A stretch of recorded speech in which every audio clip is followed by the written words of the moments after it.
नहीं भाई चलो भैया सब जोर से चलो भाई फ्लैग पूरा मंगलियों फ्लापा पूरा मंगलियों का जी सामने भी ले ले चलो प्रोग्राम का आगाज शुरू होने जा रहा है।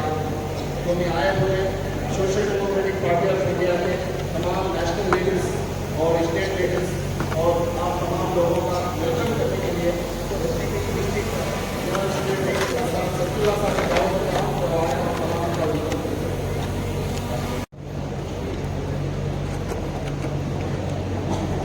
अस्सलाम वालेकुम वरहमतुल्लाहि वबरकातुहू। जैसा कि आप तमाम लोगों को मालूम है, बहुत ही खुशी का दिन है। तमाम नेशनल लीडर्स हमारे दरमियान में मौजूद हैं। तो सबसे पहले आज के सदर जलसा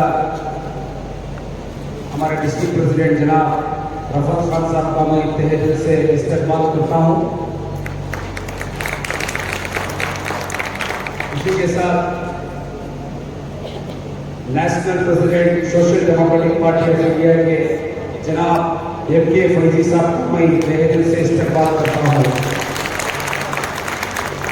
इसी के साथ नेशनल वाइस प्रेसिडेंट जनाब एडवोकेट शरफुद्दीन अहमद साहब की भी इस्तकबाल करता हूँ। इसी के साथ नेशनल वाइस प्रेसिडेंट जनाब मोहम्मद शफी साहब का मैं तहे दिल से इस्तकबाल करता हूँ। इसी के साथ नेशनल वाइस प्रेसिडेंट जनाब B.M. कांग्रेस साहब का भी तहे दिल से इस्तकबाल करता हूँ।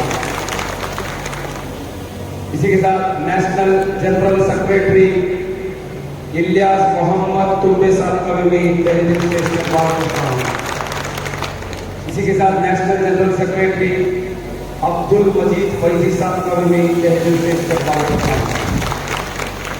इसी के साथ national general secretary Mohammad Ashraf sahab का भी तहे दिल से इस्तकबाल करता हूँ। और एक नेशनल जनरल सेक्रेटरी जनाबा यास्मीन फारूकी साहबा का भी मैं इस्तकबाल करता हूँ। इसी के साथ नेशनल सेक्रेटरी जनाब रियाज वरंगी बेटे इनका भी मैं इस्तकबाल करता हूँ। इसी के साथ नेशनल सेक्रेटरी तैयदुल इस्लाम साहब का भी मैं इस्तकबाल करता हूँ। और एक नेशनल सेक्रेटरी जनाब अब्दुल सत्तार साहब का भी मैं इस्तकबाल करता हूँ। इसी के साथ नेशनल सेक्रेटरी फैजल इजुद्दीन इनका भी मैं इस्तकबाल करता हूँ। और हमारे रियासती सदर जनाब अब्दुल मजीद साहब का भी मैं तहे दिल से इस्तकबाल करता हूँ। नेशनल कमेटी मेंबर जनाब डॉक्टर महबूब अवाज शरीफ साहब का भी मैं तहे दिल से इस्तकबाल करता हूँ। इसी के साथ नेशनल कमेटी मेंबर जनाब मोहम्मद मुबारक साहब का भी मैं इस्तकबाल करता हूँ। और नेशनल कमेटी मेंबर जनाब रिजवान खान साहब का भी मैं इस्तकबाल करता हूँ। इसी के साथ national committee member doctor Nizamuddin साहब का भी मैं इस्तकबाल करता हूँ। इसी के साथ नेशनल कमेटी मेंबर अशरफ मौलवी साहब का भी मैं इस्तकबाल करता हूँ। और नेशनल कमेटी मेंबर जनाब अब्दुल हमीद साहब का भी मैं इस्तकबाल करता हूँ। इसी के साथ national committee member Roy Arkal साहब का भी मैं इस्तकबाल करता हूँ।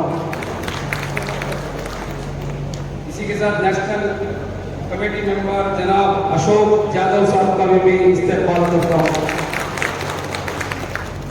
नेशनल कमेटी मेंबर जनाबा सईदा सादिया साहिबा का भी मैं इस्तकबाल करता हूँ।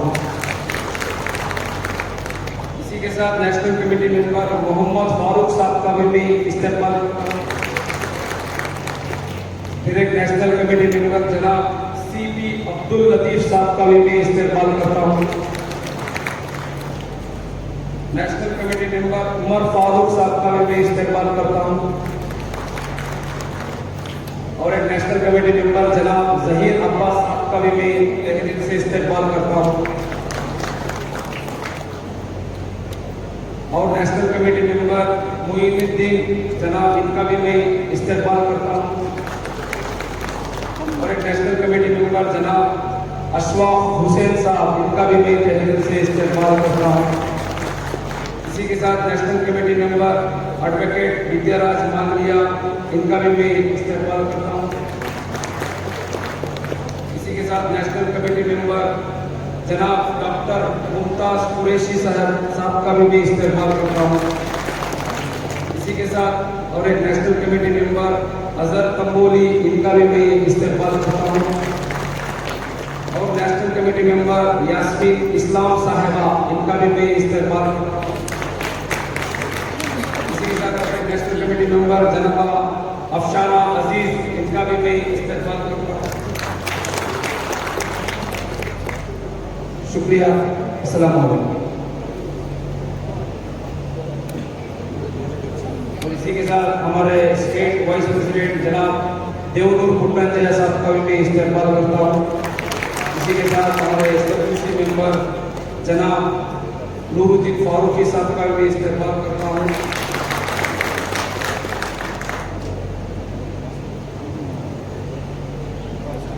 और मैं एडवोकेट विद्याराज मांगलिया साहब को स्टेज पर आने के लिए दावत देता हूँ। और इसी के साथ रॉय रकल साहब,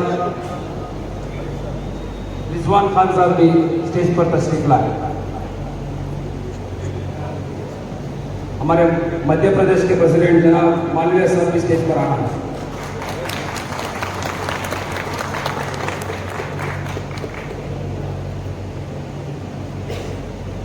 वेलकम के लिए डिस्ट्रिक्ट जनरल सेक्रेटरी जनाब सफीउल्लाह साहब का मैं शुक्रिया अदा करता हूँ। इसके बाद ब्रीफेस के लिए मैसूर डिस्ट्रिक्ट प्रेसिडेंट जनाब रफत खान साहब को दावत देता हूँ, जो अपने तासुरात पेश करें।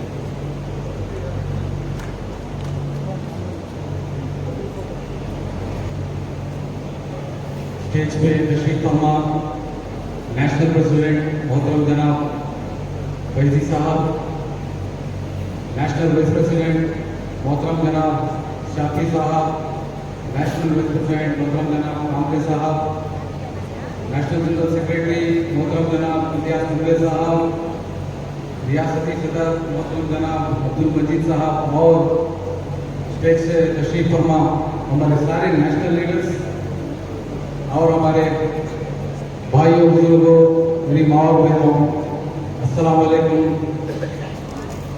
नमस्ते। भाइयों दोस्तों, जो हालात आज इस मुल्क में है, जिस दौर से हम गुजर रहे हैं, अगर आपको लगता है कि इन हालातों को सुधारने में, सुलझाने में ये सो कॉल्ड सेक्युलर पार्टियां, कांग्रेस, जेडीएस वगैरह वगैरह इन हालातों को सुधारेंगे, अगर आप ये सोचते हैं तो आप बहुत ही बड़ी गलतफहमी में हैं, एक धोखे में है, एक फरेब में है। आज एक ऐसा दौर चल रहा है जहां पर एक 7 महीने की हामिला औरत की इज्जत, आबरू को, अजमत को लूटा जाता है, वो उसके खानदान के सामने। उसके 1.5 साल के बच्चे को दीवार पर पटक कर मार दिया जाता है और उसके खानदान के 11 अफराद को जिंदा जला दिया जाता है। और ऐसे गरीबों को, जिन्होंने ये हरकत की,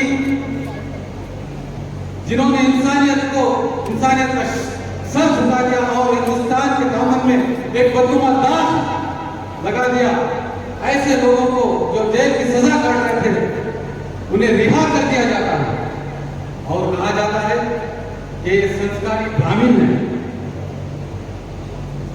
और रिहा होने के बाद इनका इस्तकबाल बहुत ही जोरों शोर से होता है, वरमालाओं से इनका स्वागत होता है और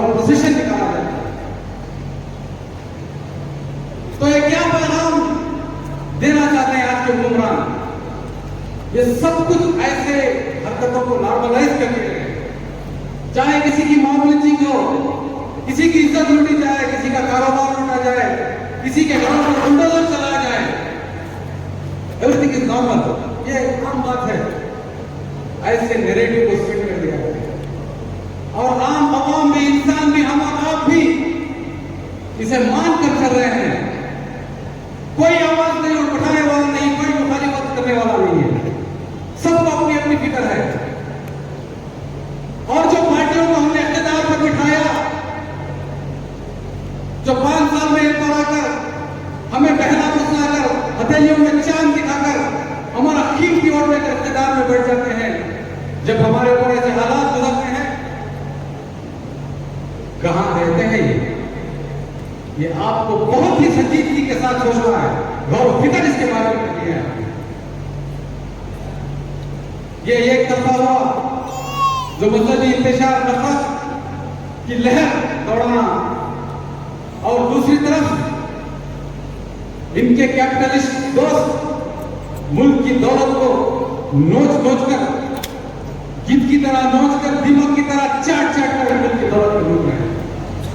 अदानी, अंबानी, नवीन मोदी, चौस्की, विजय मल्ल्या हजारों लाखों करोड़ों का स्कैम कर लोन लेकर कहीं तो मुल्क से भाग गए, कई लोगों का हजारों करोड़ का लोन माफ कर दिया गया। तो मुल्क की दौलत भी लूटी जा रही है और मुल्क में मजहबी इंतशार भी फैलाया जा रहा है, नफरत की लहर फैला जा रही है। तो आगे चलकर हमारा ये प्यारा वतन, हमारे मुल्क के हालात आप तस्वीर कर सकते हैं कि क्या होगी। तो भाई बुजुर्गों, दोस्तों, इन पार्टियों पर एतबार करना छोड़ दीजिए। अब बस 70 साल से इन पर आप एतबार करते आ रहे हैं। अरे एक बार धोखा खाना, 2 बार धोखा खाना नादान नहीं कहते हैं, लेकिन हर बार, बार लगातार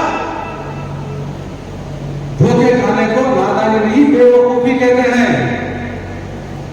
इन्हें रोकने के लिए ना इन आरएसएस, बीजेपी, फिस्ता ही गिरोह को रोकने के लिए किसी के पास दबाव नहीं है।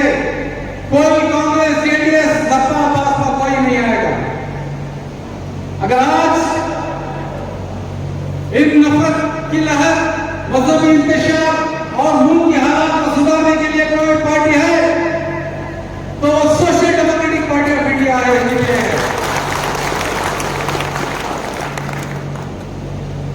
इन लोगों के दरमियान, इनके हमलों के दरमियान एक चट्टान की तरह, एक दीवार की तरह social democratic party of India खड़कर आप लोगों की हिफाजत कर रही है, चाहे वो कोई भी मुसलमान हो, हिंदू हो, मुसलमान हो, क्रिश्चियन हो, सिख हो। एसडीपीआई ये नहीं देखती, आपके हालात जो भी हो, पहली फुर्सत में आकर खिदमत को अंजाम देने हमारे करते हैं, चाहे वो कोविड हो, सुनामी हो, नेचुरल कैलामिटीज हो, या किसी का हमला हो, या बड़े बड़े कानून हम पर जो थोप दिए गए हैं, uniform civil code, beef ban, anti conversion law, किसानों पर कोई कानून थोप दिया, जो मुल्क में आया, जो दिल में आया, लगाए गए, कोई पूछने वाला नहीं है। अगर है social democratic party of India, SDPI, कानूनी जद्दोजहद कर रही है। हर इस जो गैर कानूनी तरीके से हम पर कानून लागू किया जाता है, उसके खिलाफ हम कानूनी जद्दोजहद कर रहे हैं, केसेस लगाए हैं। SDP versus government of Karnataka, SDP versus government of Uttar Pradesh, SDP versus government of Madhya Pradesh. आपने कहीं सुना कि दूसरी पार्टियां गवर्नमेंट के खिलाफ केस डाली है, बीजेपी के खिलाफ नहीं डालेंगे। ये तो हुई कानूनी जद्दोजहद और एहतजाजी जद्दोजहद। कुछ भी हो जाए, चाहे दलित को या अक़लियतों पर या किसी किसानों पर, किसी पर भी कुछ भी जुल्म सितम परेशानी आए तो एसडीपी एहतजाज करती है। हमारा दस्तूर यहाँ का मुजाहिरा करती है और उसके अलावा सियासी जद्दोजहद भी करती है। इतना सब कुछ करने के बाद बदले में हम आपसे क्या मांग रहे हैं? आपसे दौलत, शोहरत कुछ भी नहीं मांग रहे हैं। हम आपसे यह मांग रहे हैं या इल्तिजा कर रहे हैं, जिन लोगों से आप धोखा खाकर आ रहे हैं,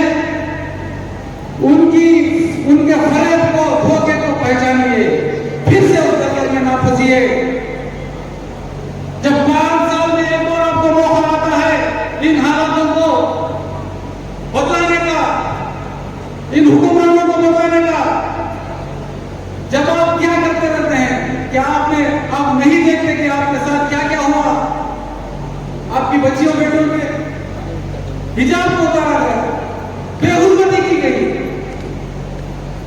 लोगों को पीटा गया, मारा गया, दलितों को अरे बाइक पे गए तो मार दिए, घोड़े पे बैठे तो मार दिए, खेत पे बैठे तो मार दिए, मंदिर में गए तो मार दिए।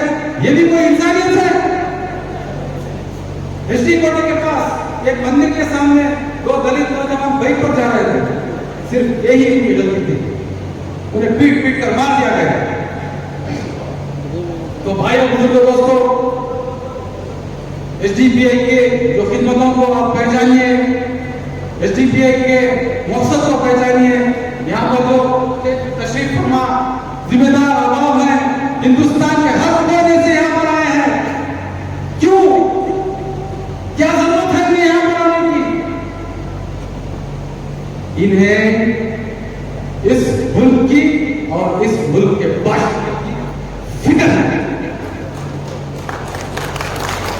जो मुल्क को हजारों लाखों ने अपना खून बहाकर आजाद किया, उस मुल्क के हालात को देखकर इनकी रातों की नींद उड़ गई है।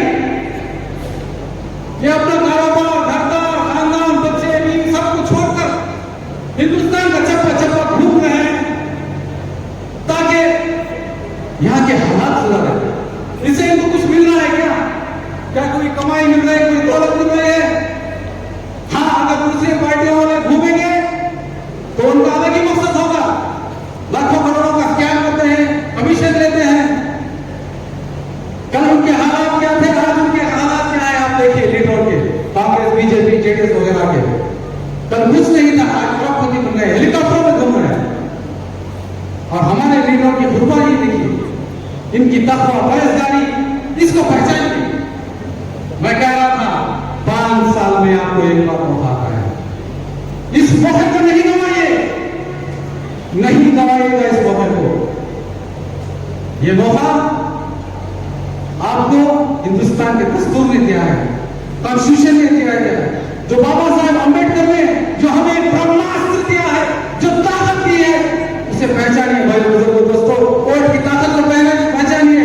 आज अगर आपको इस्तेमाल में आना है तो जंग लड़ने की, खून खराबा करने की जरूरत नहीं है, ना तीर, तलवार, बम, कुछ नहीं चाहिए, बस आपको वोट करना चाहिए। अरे इतना भी नहीं करेंगे क्या? जो कुर्बानी यहाँ पर तशरीफ फरमा लोग और आपके दरमियान भी हमारे कैडेट लीडर्स हैं, उनके कुर्बानियों को देखकर आप हमें जब इंतखाबात आते हैं, जब आप अपना वोट दीजिए, वोट देकर इसे इख्तियार दिलाइए, फिर देखिए मुल्क के हालात क्या होंगे। तो भाइयों बुजुर्गों दोस्तों, मैं आपसे गुजारिश करता हूं, इल्तिजा करता हूं और उम्मीद भी करता हूं कि आप लोग इस तहरीक को, इस मूवमेंट को पहचानेंगे, इसके साथ मजबूती के साथ खड़ेंगे, इसका हर तरीके से ताउन करेंगे। अब हमारा सालाना फंड भी चल रहा है, साल के आखिरी महीनों में हम इतनी बड़ी पार्टी को इतनी खिदमतों को अंजाम देने के लिए बहुत सा अखराजात लागत आती है। इसके लिए हम साल के आखिरी महीनों में फंड भी करते हैं। मैं आपसे गुजारिश करता हूँ, आप ज्यादा से ज्यादा ताउन करें और आने वाले इंतखाबात में वोट देकर इस पार्टी को इख्तियार में लाकर हिंदुस्तान की, आपकी, सबके हालातों को बदलने की कोशिश कीजिए। ये कहकर मैं अपनी बात खत्म करता हूँ। जय हिंद, जय एसडीपीआई। डिस्ट्रिक्ट प्रेसिडेंट जनाब रफत खान साहब का शुक्रिया अदा करते हैं। इसके बाद इनाग्रल स्पीच के लिए एसडीपी नेशनल प्रेसिडेंट जनाब एमके फैजी साहब एक शेर के साथ दावत देता हूँ। हजारों साल नरगिस अपनी बेरूरी पे रोती है, बड़ी मुश्किल में पैदा होता है चमन में दीदावार पैदा। जनाब एमके फैजी साहब एसडीपी नेशनल प्रेसिडेंट में दावत देता हूँ जो अपने तासुरात पेश किया।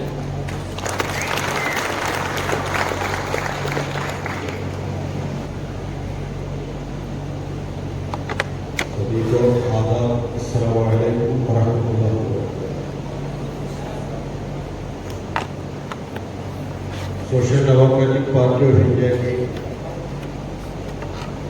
नेशनल, स्टेट, डिस्ट्रिक्ट जिम्मेदार लोग यहाँ पे बैठे हैं।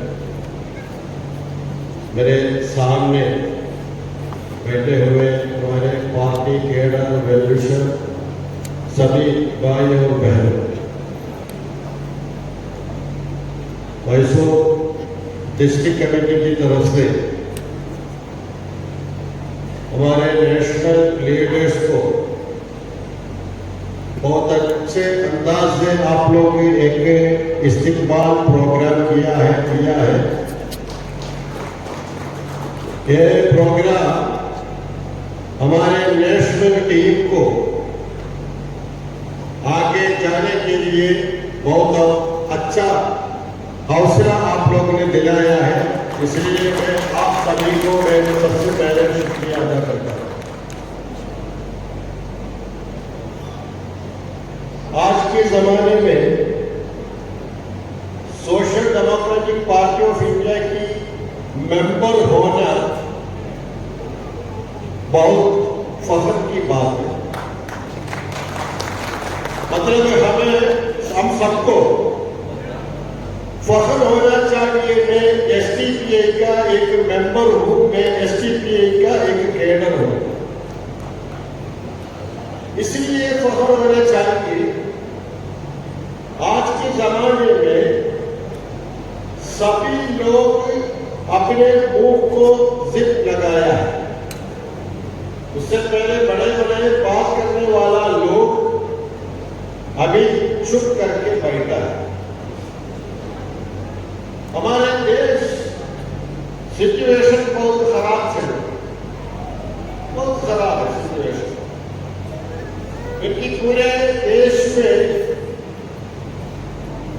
सरकार किसी एक कम्युनिटी की फेवर में दूसरों के खिलाफ बोल के काम करे, ऐसा एक माहौल बना के रखा है। संघ परिवार के लोग पूरी तरह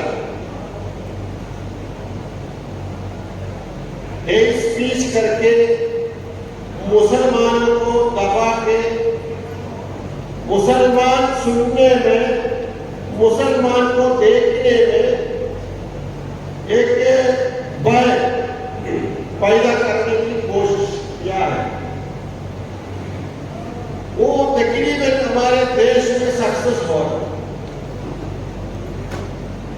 जैसे अभी देश के कहीं कोने में कुछ हुआ है तो पहले सपोर्ट देने वाला लोग भी अभी कुछ ना कुछ रीजन होगा, इसलिए हुआ है, इसलिए हुआ है, इसलिए हम लोग कुछ नहीं बोल रहे हैं। ऐसा एक माहौल, मैं बहुत शॉर्टली बता रहा हूँ। एक तो तबीयत ठीक नहीं है, दूसरा बहुत सारे लीडर्स यहाँ पे मौजूद है बात करने के लिए। ऐसा एक माहौल में तकरीबन हमारे देश की सभी पॉलिटिकल पार्टीज एक तो चुप के बैठा है, अगर कुछ बोल रहे तो बीजेपी जो बोल रहे हैं वही कोई दूसरी स्टाइल में आपके सामने रखा है। खुलासा दोनों एक ही, बोलने का तरीका अलग है। असल में हमारे देश में मेजॉरिटी लोग वो लोग परेशान है, उनके साथ न्याय इंसाफी हो रहा है, उनको डेवलप करने के लिए किसी पॉलिटिकल पार्टी के पास कुछ भी एजेंडा नहीं। वो इसलिए नहीं है, हमारे देश के सभी पॉलिटिकल पार्टी के लीडर उनके पास एक आइडियोलॉजी है। वो आइडियोलॉजी में सभी इंसान बराबर नहीं है, सभी इंसान बराबर नहीं है। कुछ लोग हमेशा नीचे रहना है, वो लोग बिल्कुल आगे नहीं जाना है। उनको हमारी तरह एजुकेशन नहीं देना है, उनको हमारी तरह मकान नहीं होना है, वो लोग हमारी तरह सड़क पे नहीं जाना है। ये एक आइडियोलॉजी है। ये आइडियोलॉजी देश के सभी पॉलिटिकल पार्टी की लीडरों की आइडियोलॉजी है। अगर ये आइडियोलॉजी के खिलाफ आप बात किए तो आपके खिलाफ सिर्फ बीजेपी के लोग नहीं है, सभी पॉलिटिकल पार्टी के लोग आपके खिलाफ आएंगे। देखिए तमिलनाडु में स्टालिन की बेटा सनातन धर्म के बारे में कुछ बोला है, वो असल में बीजेपी वालों के खिलाफ बोला है, लेकिन इनके खिलाफ सबसे पहले कौन आया? सभी है, मतलब सभी पॉलिटिकल पार्टी की आइडियोलॉजी। ये लोग हमारे देश के मेजॉरिटी लोग हैं। ये मेजॉरिटी लोगों को कुछ सुविधा देने के लिए, उनके तरक्की के लिए काम नहीं करेगा, उनके पास एजेंडा नहीं है, उनके पास प्लान नहीं है। लेकिन हम बेवकूफी लोग ऐसे लोगों के पीछे पड़ा है, हमें अभी कुछ करेगा, हमें ये लोग डेवलप करेगा बोल के पीछे पड़ा। अभी तक हमारी तजुर्बा है कुछ नहीं होगा। इसलिए मैं कह रहा हूं, हम लोग एक एजेंडा ले लिया है, मजलूमों के लिए लड़ना,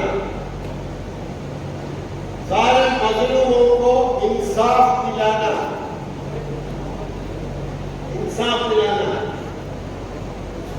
सबको तरक्की देना, सभी लोग खौफ के बिना हमारे देश में जीना।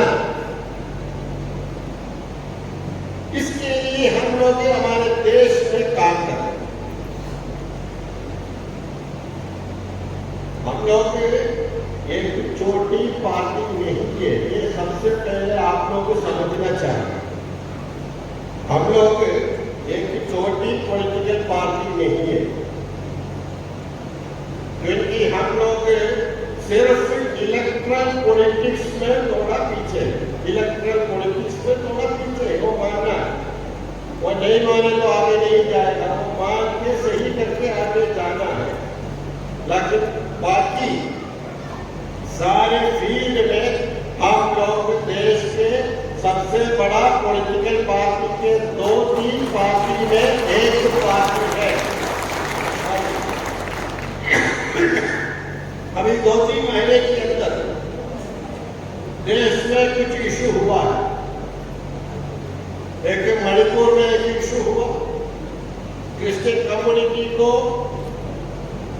बहुत हंगामा किया है, बहुत उनके खिलाफ सबसे उनको मारा है, सब कुछ हुआ है। किसी की जरूरत नहीं, आप सबको जानते हैं। पूरे इंडिया में मतलब 14 स्टेटों के अंदर मणिपुर इशू को लेकर प्रोटेस्ट की पार्टी है सोशल डेमोक्रेटिक पार्टी। और हरियाणा में मेवात, वहां पे इशू हुआ है, उसमें भी पूरे देश में हम लोग ने काम किया।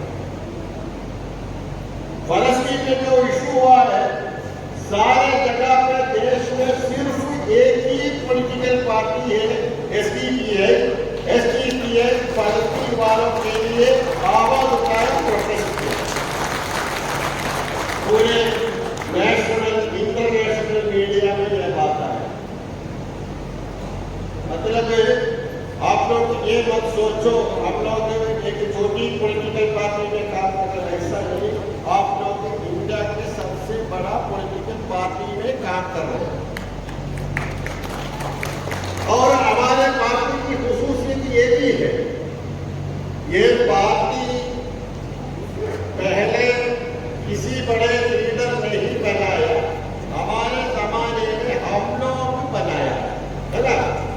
आप लोग ही बनाया है पार्टी, आपके पिता और ग्रैंडफादर उसके पीरियड में बढ़ाए गए, बैनर नहीं बनाया, मैसूर के अंदर आप लोग बनाया। आपको देख के हजारों लोग आपके साथ आया है। बाकी नेहरू को देख के आया, गांधी जी को देख के आया, राम मनोहर लोहिया को देख के आया, जयप्रकाश नारायण को देख के आया, और हेडगेवार को देख के आया। आपके पार्टी ने किसको देख के आया? आपको देख के आया, है ना? आपको देख के आया। ऐसा किसी एक पार्टी का नाम आपको बोल सकता है क्या?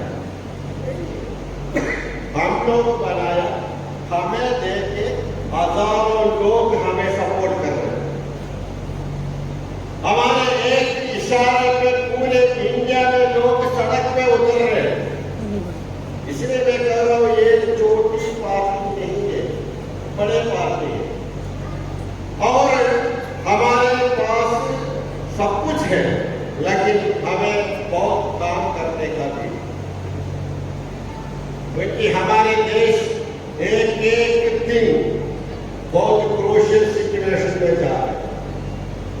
एक एक दिन हमारे संविधान कब तक रहेगा किसी को बता नहीं सकता। हमारे डेमोक्रेटिक सिस्टम कब तक है किसी को बोल नहीं सकता। और हमारे देश के सभी जनता वो लोग आगे कैसे जाएंगे पता नहीं। ऐसे सिचुएशन में ये सारे चैलेंजेस को मुकाबला करना, उसके लिए हिम्मत की जरूरत है। अगर आपको हिम्मत नहीं है तो आगे नहीं चल सकता। ये सब देख के हम लोग मायूस नहीं होना है, ऐसे भी होगा। जो भी हो वो पीक टाइम में आएगा, पीक में आए तो फिर गिर जाए। अभी फासिज्म और संघ परिवार की पीक टाइम है, आगे क्या है? गिरना। गिरने के लिए एक रीजन चाहिए, वो रीजन होना है आप लोग एसडीपीए या तो और गिरे। उसके लिए हम लोग काम करना, मेहनत करना, सभी को समझाना है क्या हो रहा है देश। हमारे देश के मेजॉरिटी लोग उसके खिलाफ है, ज्यादातर लोग उसके खिलाफ है। लेकिन इशू क्या है? ऐसे लोगों को लीड करने वाला लीडर नहीं है। लीड करने के लिए एक प्लेटफॉर्म नहीं है। सभी लोग अलग अलग ऐसा है, इसलिए ऐसे लोगों का लीड हम लेना, ऐसे लोगों को काम करने का प्लेटफॉर्म हम बना के देना। ये तो चेंज बदलाव आ जाए, वो बदलाव के लिए हम लोग काम करना और मेहनत करना। चेंज तो जरूर आएगा। हम बहुत परेशान है, बहुत प्रॉब्लम है बोल के बता रहे ना। आप लोग फलस्तीन में देखो अभी क्या परेशान है, क्या प्रॉब्लम, कुछ नहीं है। इसलिए ये छोटी मोटी परेशान को देख के पूरा खत्म हो गया बोल के मायूस नहीं होना है। ये सारे इशू को देख के बहुत मोटिवेशन के साथ आगे जाके बदलाव लाने के लिए कोशिश करना, उसके लिए हम सब मिलके काम करना, जरूर कामयाब हमें मिलेगा। जय एसडीपीए, जय हिंद।